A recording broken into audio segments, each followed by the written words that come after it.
Unit 6, The Punk Rock Revolution, May 9th.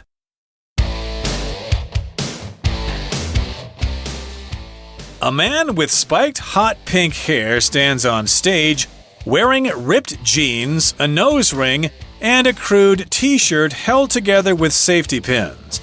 He screams into a microphone while beside him another man with a green mohawk loudly thrashes the same 3 chords on a colorful guitar. This is punk rock at its finest. The punk rock movement emerged on both sides of the Atlantic in the early 1970s. The scene was rooted in the music, with bands such as the Ramones, the Clash, and the Sex Pistols leading the way.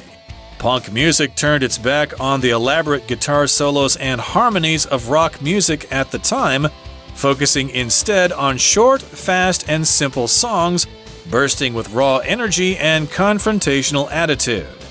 The music was intrinsically linked with punk fashion, which was popularized in London by Sex, a clothing store owned by the Sex Pistols manager.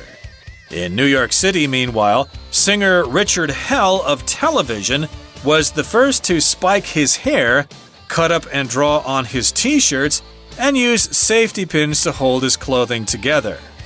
Another characteristic of punk music was its lyrical focus on social and political issues. Singers frequently railed against the establishment. More than this, however, punk was an expression of individual freedom. Joe Strummer of The Clash stated it best when he said, "Punk rock is meant to be our freedom. We're meant to be able to do what we want to do." Punk rock has continued to influence musicians ever since the 1970s.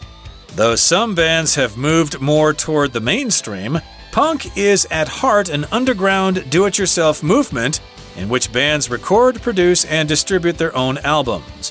The spirit has evolved, but it refuses to die, and new generations of punk musicians will undoubtedly continue to emerge.